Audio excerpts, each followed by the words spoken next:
There he is. How you doing, sir? Yeah. Hi. How are you? Come sit. Chuck. Oh, you have a cold? Palahniuk. Oh, no, I'm going through puberty. And Oh, so good. Yeah. the killer is Time one to of you change. here now. It's time to rearrange.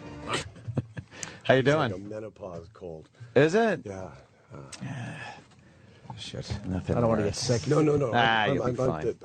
I'm at the end. Now, my immune system's amazing. I haven't worn a condom in 15 years. Believe me. You can cough in my face. I'm fine. Just spent a lifetime building up that immune No, system. did you? I laugh at the flu. So congratulations on the we just got it, like literally 20 minutes ago. They handed us this book. And so you read it? Bastards. Yeah, I was very quick read. I really think I grabbed it though. I just kind of. So I can Yeah. say anything about it once, and you won't even know. I would have no idea. No. I'll We do just that. kind of looked at the. Yeah, you could always look at the back and read that little thing on the back cover and go, I got the whole thing.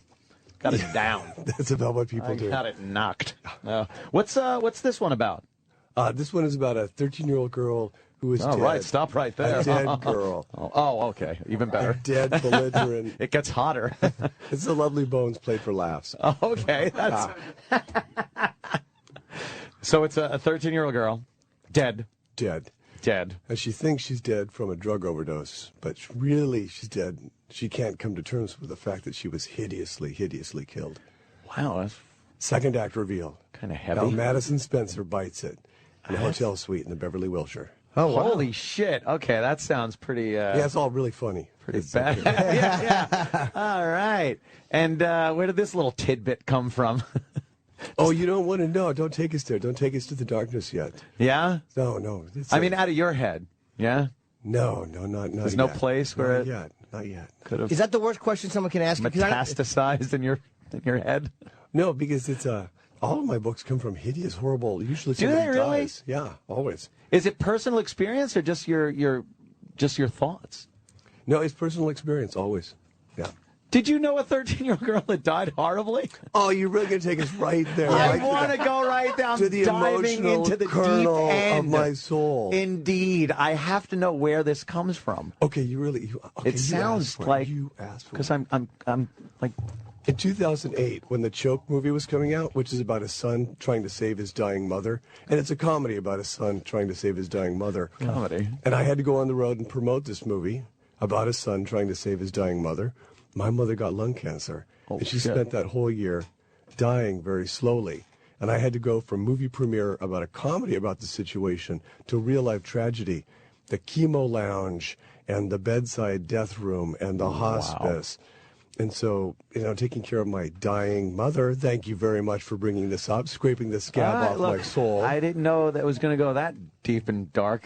where did you think the 13-year-old dead girl was going to come from? A banana split that he dropped? Oh, that is all right. That's some heavy duty shit right there. Well, Definitely. and the whole point is I didn't want to write some sad book about some middle-aged guy mourning both of his parents because they're both gone. So Yeah. I could turn it around and make it a funny book about a dead kid missing her because secretly at heart I am a 13-year-old girl. And Who isn't? All right. and it's okay. It can be funny because they're still alive. So that, wow, that's sort of an abstract way of twisting it around. I'm so literal. Like, I can't think in terms like that. You're I just not a admire- good liar. No, I admire that, though, because I'm so fucking literal whenever I try to come up with a story or anything like that. But to be able to turn it into this weird opposite thing where it's a 13-year-old girl mourning the loss of her parents because she's dead, like, how do you turn that around?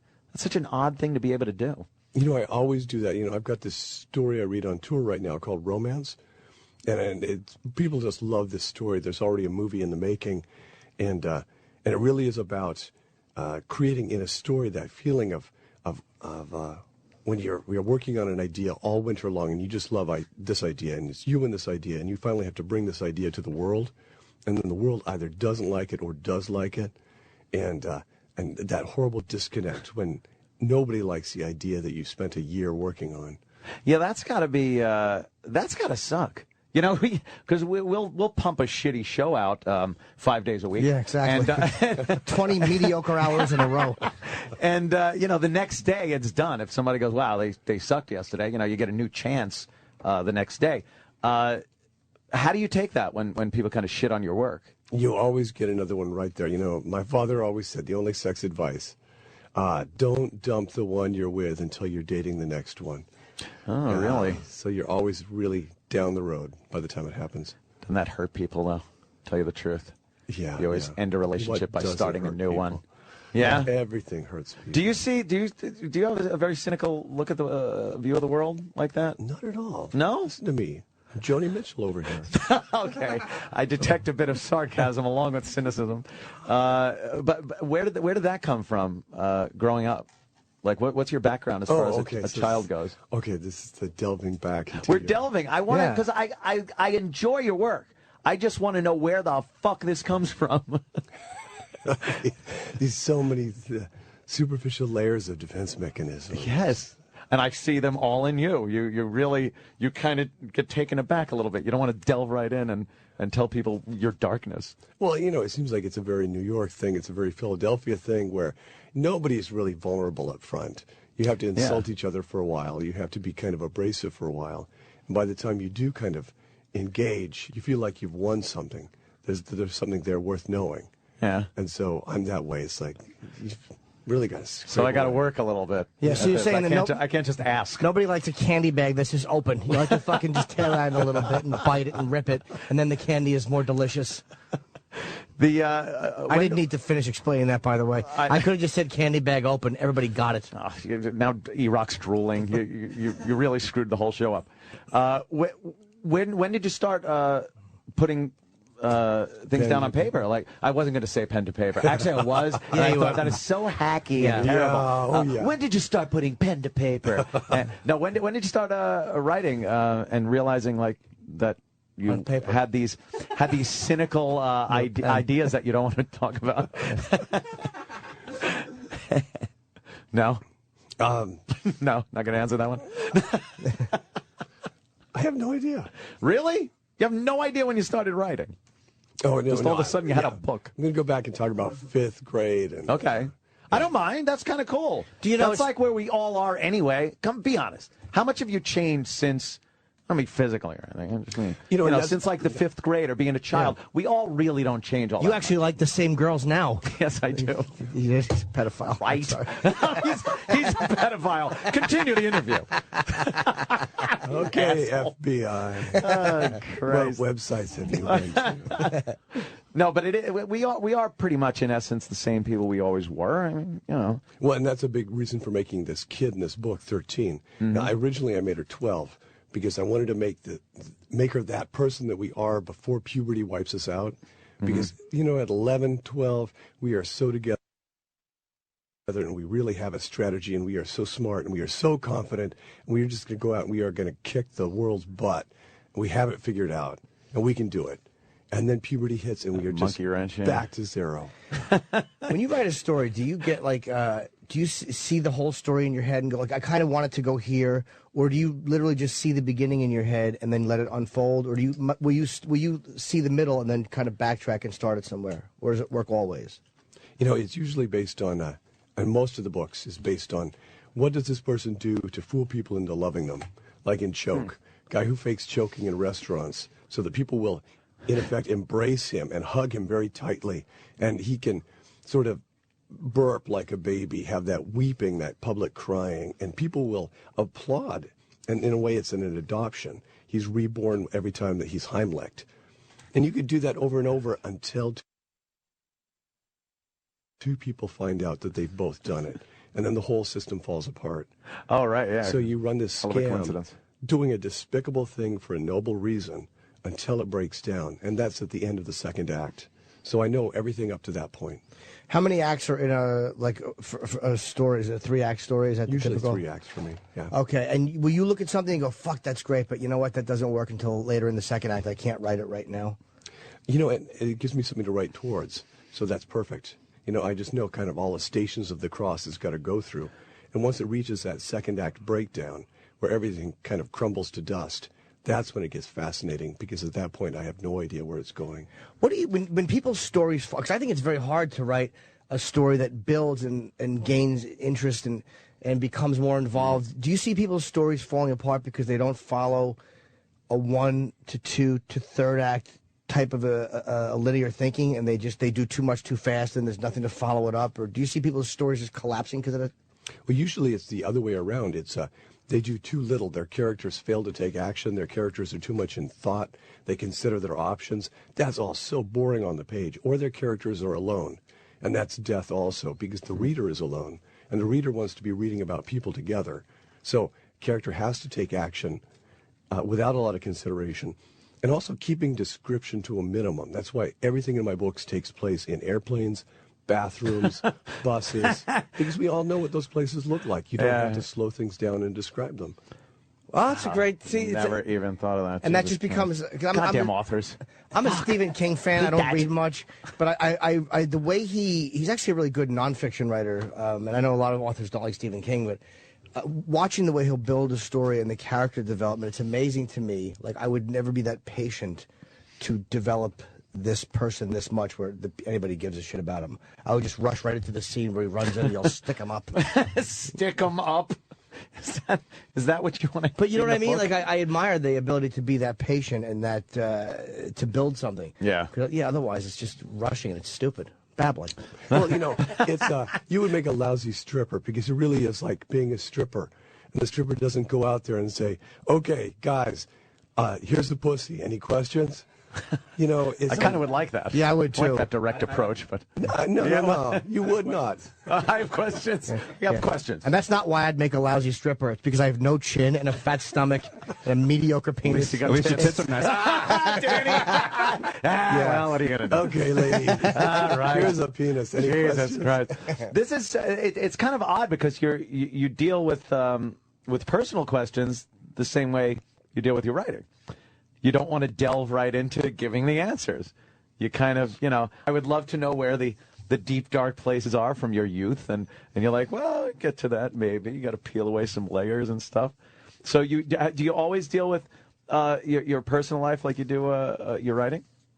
Pretty much. In a way, I think my personal life is boring. Really? Almost everyone's personal life is boring. But to be able to come up with ideas for stories like you do, you would think they have to come from somewhere. From deep, unabiding boringness.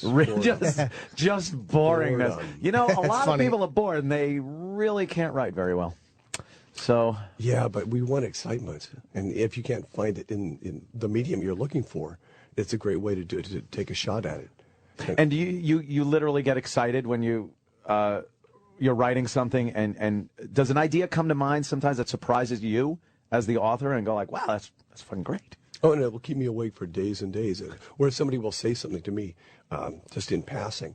Oh, this is great, horrible story. I was at a charity dinner party a few weeks ago, and there was an oncologist across the table, and he was telling these rollicking stories about diagnosing people in public. He was on an airplane drinking a glass of wine. The woman next to him leaned over, and she was very chatty, and she said, "I would love to have a glass of wine. I really love wine, but just recently, every time I take a sip of wine, I feel this burning in the base of my throat. Fantastic, searing, hot burning." And so I told myself that God doesn't want me to drink wine anymore. So even though I love wine, and I'd love to be drinking like you, God doesn't want me to drink wine. And this man turned to her and he said, "No, ma'am, I'm an oncologist, and that's what's called a canary indicator, an unmistakable, like a canary in a coal mine, sign that you have Hodgkin's lymphoma." Holy shit. If you drink alcohol of any kind, they're not sure of the mechanism, but if you drink beer, liquor, wine, and you feel a sharp burning in the base of your throat, that means you have fairly advanced Hodgkin's lymphoma. Holy shit. And he gave her his card. I don't like hearing that. And he said, "You need to go to your primary care physician, have him call me, because you could be dead by the end of the summer." A week later, the primary care physician calls this man and says, "You were right.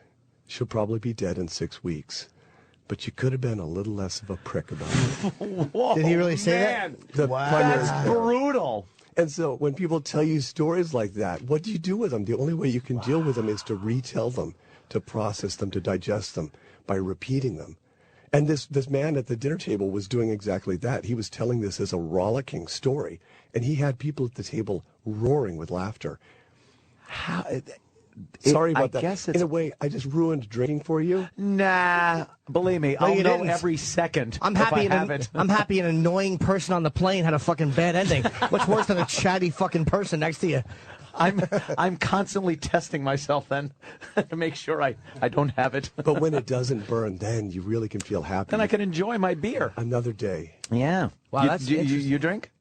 Of course I drink. But Yeah, a lot of authors do. A trepidation. lot of authors are like fucking drunks, huh? Yeah, they're all kooks. You all drink to kooks. excess a little bit? Never. No? No, I I no. bet you do. A little bit. Sometimes. Were you like as a kid? Were you kind of lonely? I mean, because to be as creative as you are, it's like it's almost like that type of an imagination. It doesn't seem like it comes from being with a whole bunch of people. It seems like the type of thing that is born from being kind of by yourself. I'm just waiting for the violins to come in. No, I'm curious. I'm actually curious. Chuck. But no, is that what it is? Because I'm not saying that in a sad way, just as a factual thing. No, also, I would think you don't feel that you're creatively on the same level as other people. It's like, you guy's an asshole. Or you have to make up. rule. A lot of times, creativity makes up for what is not happening in real life. Yeah. Like just because it's like I love how we're analyzing you as you just sit there. But It's fucking great.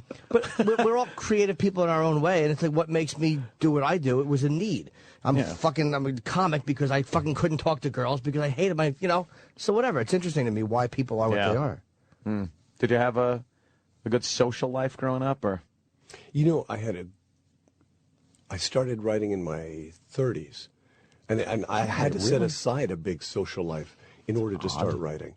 And at one point I decided I was only going to write at parties, that I would go to every party I could and I would write socially, because it was at parties where people were telling me great stories. And my life only generates so many mundane ideas because my life is so mundane. But if I go to a party and I suggest a theme, like, for example, when I worked at Freightliner, I worked building Freightliner trucks after school for 13 years.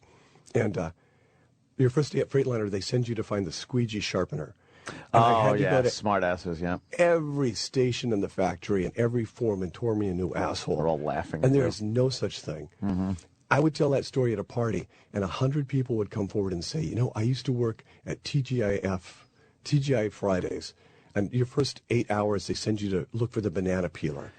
And people would tell me the most amazing, horrific versions of that story. What surgeons do to each other is just appalling. And things using real blood and real dead things. But it's only at parties that you have that wealth, that access to a huge wealth of human experience that is so much better than your own. And so being a writer has made me a very social person. But you seem to also have this morbid fixation. Like from your stories and just from the short time talking, there does seem to be this fixation with things that are really kind of dark and horrible. Okay, another child. You want a childhood story? Sure. You want a childhood story? I know. What the hell are you doing?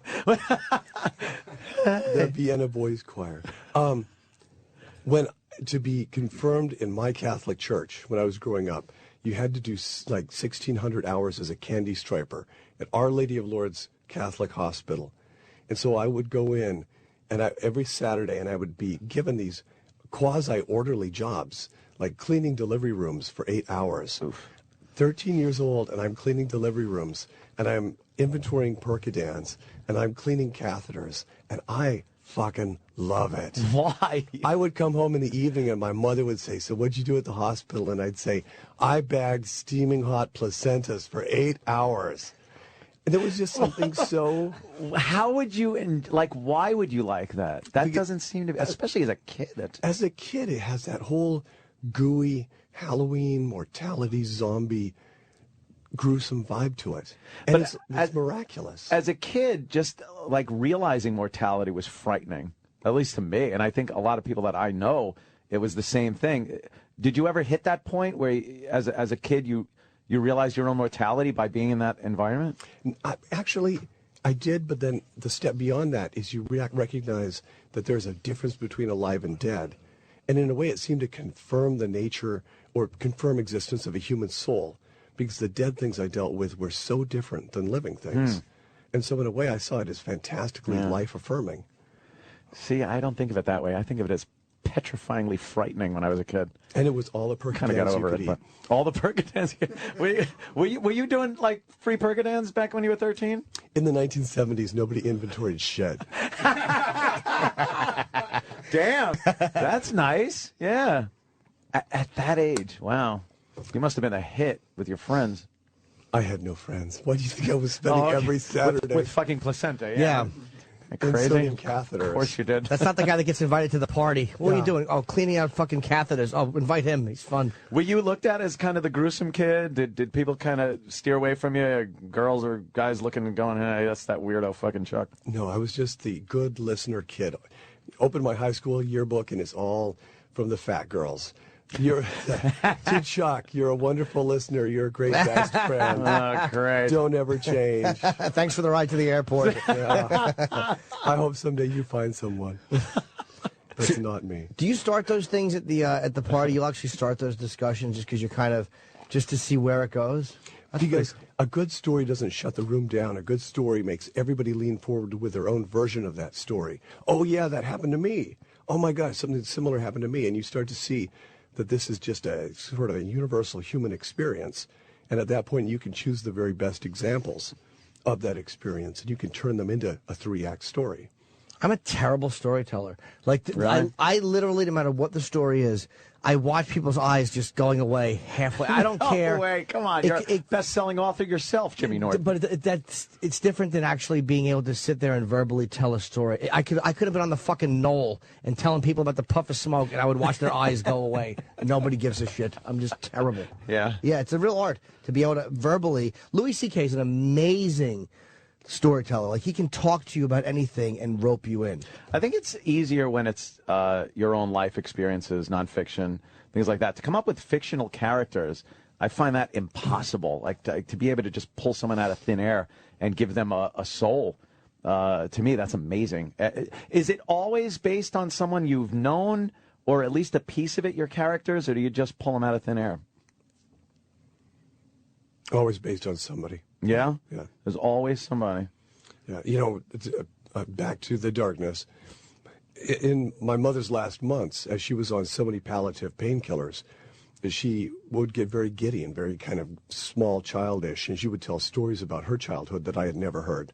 And so in a way, this dead 13-year-old girl was very much that person she became.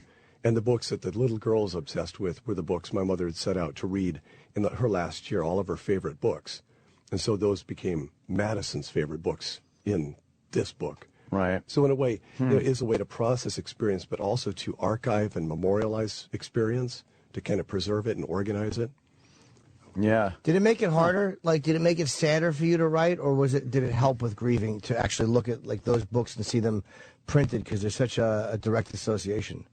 You know, it makes it much easier. Oh. Because you can deal with it in this kind of abstract, removed way, like a craft experiment. And you can research it, you can develop it, you can really vent and exhaust all of your emotion around it. And during this, time passes, and time is the only thing that heals that shit. And so before you know it, a year has gone by, 2 years have gone by, and that's what you really need. How long does it take you normally, or does it completely vary from the time you get a concept to when you start writing it? Or will you actually think of something and then tomorrow just sit down? Or Put pen to paper. Yeah, I was going to say fingers to keyboard. I'm very millennium. Or do you start right away, or do you have to kind of knock it around for a month or two? You know, it really depends, because sometimes you'll hear a little portion of something, and it's not enough to make even a short story out of. I had this short story, Guts, that was making people faint. And for years and years, I would hear one portion, you know, an experiment a kid did, and it wasn't enough. And I heard another similar one, and then I would tell that one at parties, and someone told me a third similar one from their own life. And then I had a 3-act story that was so funny on the front end and so shocking on the back end that it would make people fall down and faint. And so I carried those stories for 20 years before I found 3 that would work together and make something. Wow. How many people just go, oh, fucking, let's not invite Chuck to this party? Holy shit, he's just fucking. He just gets us on a weird tangent. He's talking about death and this is terrible. I'm trying to enjoy my cocktail weenie. Next thing he's thinking about me being molested. I don't know how it happens. Every time he gets me. Take a sip of my drink, my throat burns. He's freaking me out. And meanwhile, I'm always interested in the first words of a book too, because when you're writing a story, how do you start a story? I'm tired. It's rainy. I never know how to start a fucking, unless it's the truth. But even the truth. Maybe you're tired and it's rainy. Yeah, I know that, but it's like I could be a little bit more poetic. It's not dry. Ah, interesting. But it's like what a great opening line to this. There's like what do you call in the italics what you write right before the paragraph starts? What is that called? Page 1. No. But there's something. It's like a little heading, a preamble, or a summary that happens before the chapter. Yeah, a lot of people will use song lyrics, like the man came home and then the man sat down, and then the chapter starts. Oh. It just means something. Keep that one in mind. And what a great opening line! How to best convey the exact sensation of being dead. ... And it's like that immediately makes you want to read the next sentence. Yeah. I'm always. It's hard to fucking do, man. See, that's why you always take off your shoe really slow. You don't just whip off your G-string and say, "This is my pussy." Any questions? It's always take that shoe off. Wow. Give the tease, the little fucking, the dance. That is true, because Mr. Rogers didn't just go into talking to King Friday. That would have blown the whole gig. Nah, you got to change the shirt. Take the sweater and the shoes and change. Yep. That whole, Do you get territorial, too? Because, you write something like... I noticed a lot of times when authors get involved with the films, it's like Stephen King's movies are great. Kubrick did an amazing job with The Shining. When Stephen King did it, it was hideous. Do you get too married to the story to be effective in the screenplay, or do you not care if they change it a little bit? I really don't care. You don't? Okay. Because in a way, when they do change it, I think it makes two unique things with integrity. And when the book is adapted too beautifully, like Rosemary's Baby, you forget that there ever was a book, or The Graduate. Whoever knew there was a book called The Graduate? Yeah. Because the movie has eclipsed it so perfectly. Whatever Happened to Baby Jane was a best-selling novel, but it doesn't exist anymore because the movie totally, was so those perfect. characters as they were portrayed by the actors also, Right. so you don't really have to imagine what they're all about. Yeah. When there's a difference, the two can coexist. The book and the movie will continue to exist. One won't destroy the other. That's a good way to put it. The two unique things. I would never have thought of it that way. That's a great way to look at it. Fight Club was pretty different if you read the book than the movie. That's a prime example of a lot of people are conflicted over what was better. Because it's always got to be what's better. Exactly. But you put it in terms of they're two different things. Yeah, and you want that ongoing kind of conflict, that unresolved discussion about it. I think Jim Olds, I think his pronunciation is Olds, his last name, the guy that did the screenplay for Fight Club. I think he did a really great job. And I was wondering if, I know it was kind of sort of touched on, if there was anything that you wanted to fight him on that maybe was changed too much, or thought that perhaps something should have gone a little closer to where the book was going. I was going to ask that. Well, no, I stole it. I did ask that. You just rephrased it. But go ahead, Chuck, if you want it for the third time. Feel free. That was something I talked to, David Fincher as well, was that this man the social contract was that he was deceiving dying people, letting them believe that he was also dying. So the third act of the social contract was that he had to be revealed as fake to them, and they had to be given the option of either accepting him back into community or banishing, kind of discarding him. And the movie just didn't have the time to do that. So, instead we had a fist fight. Something very physical, something very full of action, because a movie is things that move, and a book has the freedom. It doesn't have to constantly be in motion like that. So in a movie, if it doesn't move, it doesn't really play. And that's why the third act had to be a big fist fight instead of this emotional bonding or discarding scene. That's a very logical way to look at it, and it probably has saved you a tremendous amount of frustration and annoyance, because you have that's a really smart way to look at it, to recognize it for what it is, and this is why there's a necessity to it moving that way. Right. Things work better in different forms. What is the nature of the form? What can a book do that only a book can do? And so make the book do those things that the book can do best. And do you don't like a lot of thought in book, meaning like your characters thinking? You like them to just act because you think when they think it bogs it down, or they think too much it bogs it down? Well, I think that, when you think and then you take action, it's like saying, okay, I'm going to walk down the street and then walking down the street. That I think the action depicts the thought well enough that you don't have to declare it up front with a thought process. You can just take the action. And that we're all intelligent enough as movie audiences that we can discern the thought process that led to that action. Well, some of the people listening. Yeah. Most are really just blithering idiots I know, out and there. see, I was wondering with things like Arrested Development, would it be just as funny without the voiceover? All right, without we the narrative, really- yeah. Right. I've never seen it. Was the voiceover a big part of it? Yeah, Ron Howard did the voiceover for it. Yeah. And it's cute, but I wonder if it would occur as funny in a different way. Or, say, with Blade Runner. Any movie that uses voiceover, would it be better without the voiceover? I'm being reminded of, I think there's a video, it's probably on YouTube, where someone took all the voiceover of Daniel Stern out of the Wonder Years.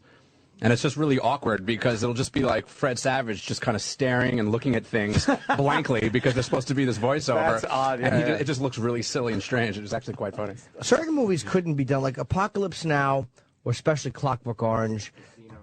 Casino, those, Casino's all fucking Scorsese's voiceover, films. Yeah, right. Although Raging Bull I was didn't have any thinking voiceover. that too, though, before you said it. Yeah, we've talked about Casino a Thinking that. lot. Yeah, what are you doing? You don't care about Casino. Probably just Googled it. Save it for your shit hour Asshole. after the show. Fucking creep. Thanks for nothing. All right, well, appreciate you coming in. But yeah, I find that with voiceover, I was writing something in show form recently, and I used probably too much voiceover. But it was almost like, because the way I think is so mean about myself, like I really do. And it's like, how do you capture that? My manager's like, well, you might want to have other characters saying it. Yeah, that works sometimes, but then it goes into the realm of this unbelievable world where people don't talk to each other. Like, you know what I mean? Like, literally, I'll sit there and go, you fat-titted worm. But nobody on the train is just going to say that to me. It just gets into, oh, that's kind of sitcom-y. It doesn't make sense. So I guess you have to have a balance with it. I'm boring myself. Do you ever do you ever think that works? Do you like the narrative? Do you ever think that works, or do you look at it like it's a cheap way to get around writing? Well, I think that there are really smart ways of doing it. When you look at Citizen Kane, that's why we have all those those newsreel reporters in there, so they can ask the big rhetorical questions. They can kind of underscore each point, each shift in the plot. You know, we bring in these faceless people who really have no faces. They're always shot in profile. They're always shot with light bouncing off their glasses. So they never have a face of any kind. And they just stand there like a Greek chorus and say, what was Rosebud? You know, do you think it was a racehorse? And they say all those kind of voiceover sort of indicating things.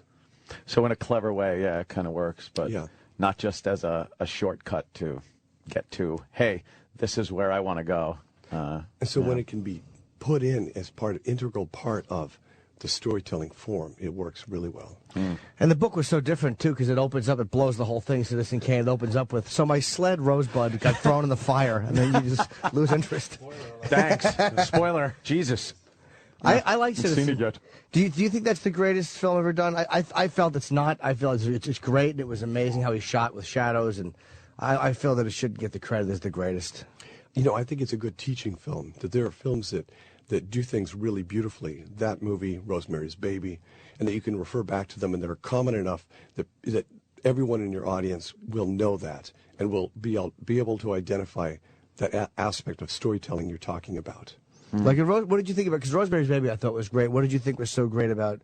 Because that's an odd one to pick. It's it's a horror film, and you know the ambiguity of the doorbells is incredible, because as people enter and leave shots, they have these audio bridges of the doorbell ringing, and after you've seen it several times or you've read the book, you recognize that the doorbell wasn't ringing in the next shot. It was ringing in the previous shot, indicating that Cassavetes was going next door to the devil worshippers.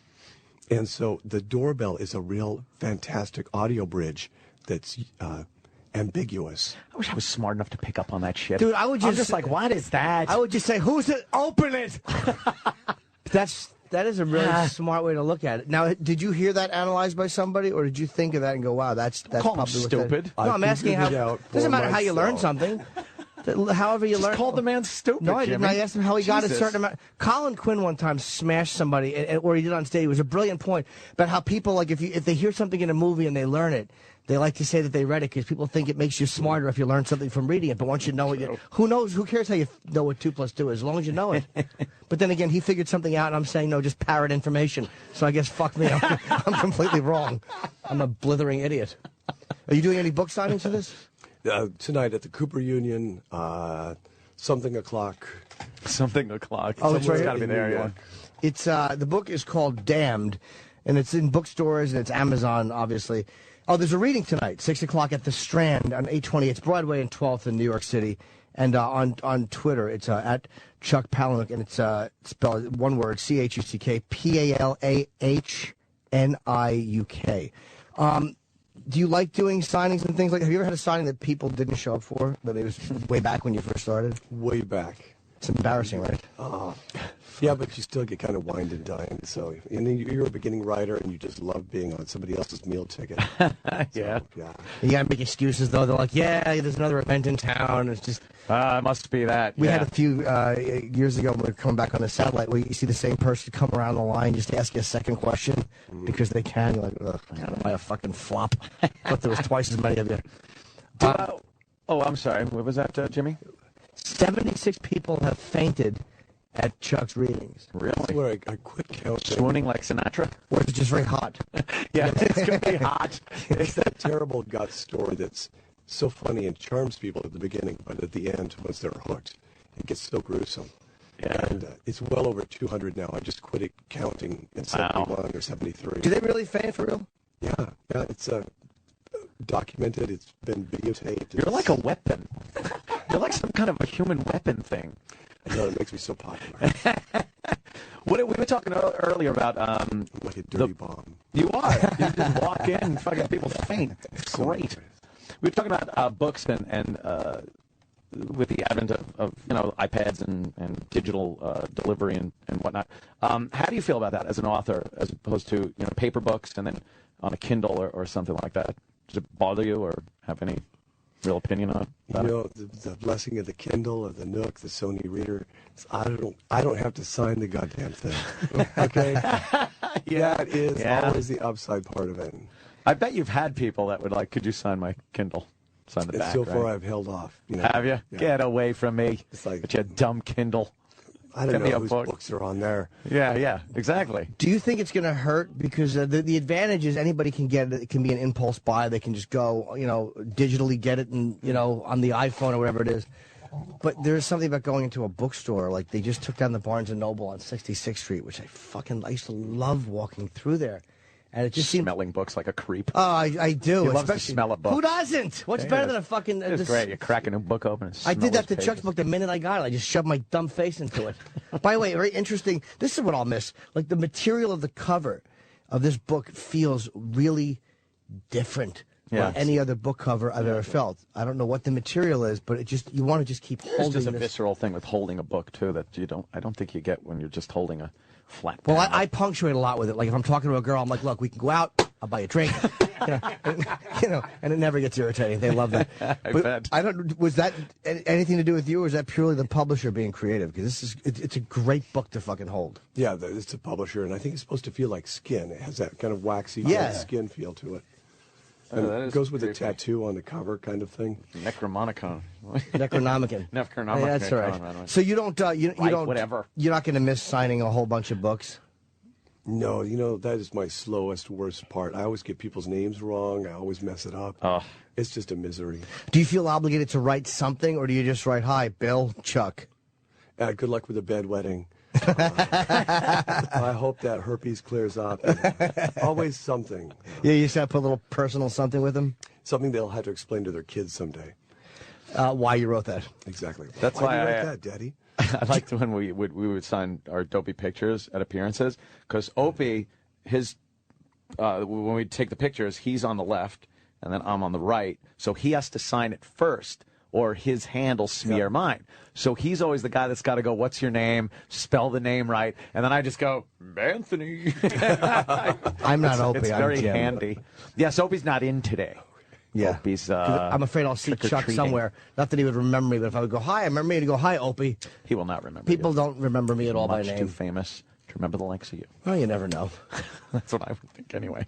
Well, the book, yeah. I actually very psyched to read this because I'm telling you, the opening line in that book is just great. That's great. Chuck, Now that you know the sad darkness it comes from, that will just ruin it for you. Sorry. yeah. No, it won't at all. It'll make me really enjoy it more. Actually, we don't know too much about the sad darkness. That's pretty good. Well, I Like, was you completely kept wrong with it- his childhood. Yeah. Hey, so were you a lonely kid writing? No, I started writing when I was 30 in the trucking industry. All right. I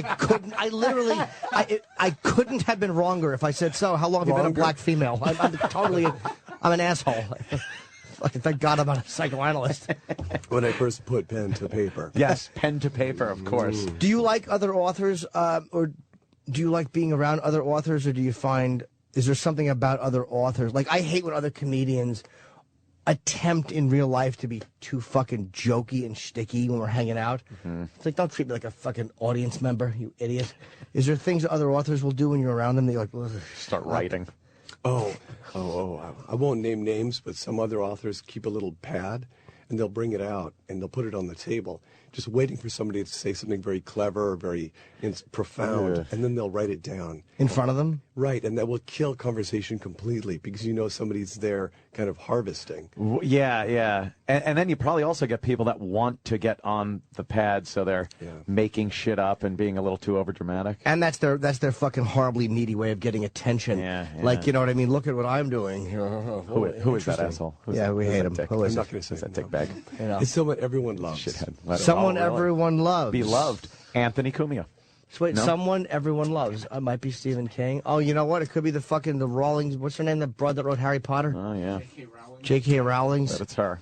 Let's just assume it is. Yeah. All right, I'm good. All I'm right, good good. with that. Get it onto the sites. Fucking Chuck is trashing other authors. Yeah, quick. Get it up there. What's your favorite book? And again, I know Okay, it's Ann Coulter. Oh, all right. Well, she is an author. that's probably a very hacky question to ask an author. But what is your favorite book? Or what do you like to read? Fiction or nonfiction? Both. You know, the older I get, the more nonfiction I read. But I read mostly short stories. And if I got to push any book this summer, I would push. There's a novel by Donald Ray Pollock called The Devil All the Time. Very dark, horrible Southern crime novel. The Devil All the Time. You like that? Yeah, I thought it was terrific. Who's the author that wrote? I know it was a big deal because Obama just went to buy his new book when it was out. It came out a year ago. Could I have done a worse job of selling that? It was that book about that thing, you know. Yeah, with the guy. No, they made a big deal about it because Obama went to this little bookstore in Maine and bought it. And it's like he's like this amazing author, apparently. Bet he is now. Oh, do I wish I had more to that. I bet you wish you could take it all back right I now. really do because I literally, what I did was I made it like I was going to walk up the steps and there was one stair and I fell. I had nothing. What was that fucking book that the guy wrote that Someone will know Obama it. bought? Let's see. No. He's like this supposedly this No one great ever knows. American novelist, and Oh, well. fuck him. All right, Chuck. Yeah. Chuck, thanks so much for coming in, man. You're a very really, interesting you're guy. Very cool. Very Don't cool expect me to have you save here. you. No. No, I don't blame you. That got what it deserved, which was just Zero. a fucking bored echo from Zilch. everybody. Kind of felt embarrassed for me at the same time, Still do. as they should have. That's just good on the prep sheet, by the way. Thanks a lot. Yeah. Chuck is openly gay. Thanks for writing that. What? They put that on the prep sheet. Yeah. Why would that be I'm on not the that prep sheet? openly gay. I'm not even that gay. I didn't even figure that out. Oh, cool. That would have changed my whole line of questioning. Oh, it's too late now. I know. Go down that road. Fuck. That I know. lonely childhood gay road. See? Because you never want anybody to say that to you like too much. How did you know? What the and then they look Barney too Frank voice intensely. didn't give me away. Hi, I'm Barney Frank. Barney Frank voice. That's... Did this come from us or is that from Chuck people? I don't know where that came from. I didn't give that to you. Obviously, it came from an intern that's the attractive. hate sheet. What's that? Yeah. They call that the hate sheet. The hate sheet? Everything that's wrong. Chuck will not talk about the following. Oh, really? Is there yeah. anything you don't talk about? Oh, my Yeah? God. Is there something you don't talk about? Boy, they have a lot of stuff here. Is that right or is it wrong? I have no idea Probably where all that sheet wrong. came from. It's just drivel. These are like the worst aspects of my entire life put on one sheet. I didn't even look at that. That's why until I just didn't now. even look at it. I My don't fucking father's look at that. murder is here. My What? father's murder is here. Why didn't we look at this? I'm Jesus glad you Christ. didn't look at this. This is horrible. All the scabs you don't want picked at. That is crazy. I didn't even look at it, I swear. My colon biopsy is here. Jesus Christ. I really did not look at that. It's funny. He's reading his own. Is this from... That has got to be weird when you come in and just read like, hey, this is your life right here. Wow. I guess it's... In interviews, it's so weird because TV interviews is so... You know, there's 7 minutes and it's boom, boom, boom. And radio interviews just kind of, I guess, are more like, TV interviews are more like the movie and radio interviews are more like the books. It's just kind of... Oh, yeah, this is brilliant, like a book. No, but I mean, you have more time to... I wanted to just say meander in front of Chuck so he would think I had some sort of a vocabulary. Meander. Yeah, I like to say meander. You don't get to say that very often. Well, you and Yeah. You're so erudite. I really like to say meander a lot. It's hard to say that when you're trying to get a chick to blow you after fucking 30 beers. You can't say meander. It makes you gay. Does it really? Gay Is that a gay word? See? Yeah. Now, we would have known that if we read the fucking prep sheet. You've never heard a construction worker say, I'm going to meander down to her clit. I guess. That's a great point. So I don't know. Who put this on here? I just... Satan, apparently. Yeah, that is... Might have been Travis. That's some repugnant shit. I didn't know your dad was murdered, so I wouldn't ask about that. I wouldn't ask about that. Well, but since it's on there, no. Sometimes people... That's generally why those are read before. Well, Ludacris got... I hope it was many years ago. Ludacris got mad at us because we asked about the Bill O'Reilly, the rapper Ludacris. And sometimes you just ask these basic... Because I didn't know that, and I'm certainly familiar with who you are. And sometimes you just ask these basic ABC things because it gets people more interested in the product when you're there for 20 minutes. Ludacris got really annoyed with us. He thought we were trying to throw him under the bus. It's like, dude, just asking you. People get snippy. Yeah, he just wanted to talk about his movie. It's like, all right, go ahead, good. Talk about it. And he had nothing to say. It's a fun project. Good. Thanks for nothing. Really? Really? Were they all fun to work with? Never heard that before. You've never heard an actor say that. How were they? Kubrick was a douche. Wow, that I'm interested in. How was it? You know what, man? It was really great. They're all such great people. Go fuck yourself. Give me something. Exactly. What was Scarlett Johansson's tits like when you saw them? Wonderful. Exactly. Not that Ludacris knows. Yeah, true. All right. God. Well, we're just kind of coming unraveled, but I enjoyed talking to you. I hope you feel better. And again, tonight, let me plug the book, something o'clock somewhere. Yes, it is at... it's a reading. That's called pretty fucking cool. Damned. And how much will you read? At 6 o'clock, by the way, the Strand, Broadway, and 12th here in the city. Just the cover. Just read the cover. That would be funny. The event is actually at the Cooper Union. The big Cooper Union place. Do we have that wrong here, or is it the same thing? Well, the Strand is sponsoring it, but it's at the Cooper Union Auditorium. Heads are going to roll. Cooper Union Auditorium. And is that... Where is that? Can we find out where that is so I didn't just like a dick give the wrong information out? Oh, boy. Twice? Unbelievable. It's by Union Square? Yeah. Yeah. Union Square is around 14th Street. Okay, it's probably in the same area. We will get that information out there, and heads will roll. Yeah, we apologize. And I'm sorry I had the tragedy sheet here. I really didn't. I didn't look at that until I... That is awful. Todd, did you put this together? It's terrible. E-Rock? Who put that together? Maybe sometimes they try to give prep sheets to be helpful, and usually they're wrong. I call them schlep sheets. Get it? I don't. Apparently not. Oof. That should, by the way, the magnitude of that bomb should inspire at least 2 more stories. And mine, too. Because if you take tragedies, a couple of these jokes could fucking really blossom into horror stories. Jokes is that. All right, let's wrap up and fucking take a break. Yeah. For the love of God, I got to pee. I would like Chuck to sign my book if he would. Ooh. Chuck, what are you going to write on that? To Opie? That's perfect. By the way, oh, what? The Cooper Union is 30 Cooper Square downtown, so it's right around, it's between 6th and 7th. Thank you, Danny. You got it. Danny got that out. Chuck, thanks so much, man, for coming in. You're definitely cool to hang with. Yeah, Chris Matthews was supposed to come in and plug his Kennedy book, but he canceled. So fuck him. What else is he going to say about that? Exactly. We know how it ends. Yeah, believe me. We all know. Exactly. Well, really, did you like Hyannisport? Nobody gives a shit, Chris. All right. Thank you, Chuck, very much. Thanks, man. Be right back.